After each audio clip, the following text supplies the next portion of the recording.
સુરત સિંગણપોર પોલીસને મળી સફળતા। સિંગણપોરની મહિલાની પજવણી કરતા નકલી સીઆઈડી ઇન્સ્પેક્ટરની ધરપકડ કરવામાં આવી છે।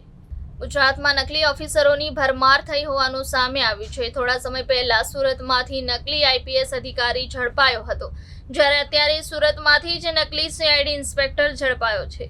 વિગતે વાત કરવામાં આવે તો સુરતની સિંગણપોર પોલીસને મોટી સફળતા મળી હોવાનું સામે આવ્યું છે।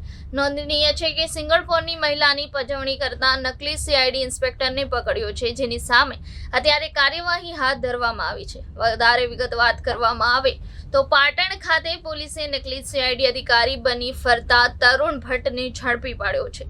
સુરતની મહિલા જ્યાં જતી તેના ફોટા મોકલાવતો હોય રેકી કરતા શખ્સને દબોચ્યો છે। ઉલ્લેખનીય છે કે આ મામલે તપાસ કરતા સાચી હકીકત સામે આવી છે। અલથાણ એટલાન્ટા શોપિંગમાં confidential investigation and detective agency દ્વારા આ જાસૂસી કરવામાં આવતી હતી।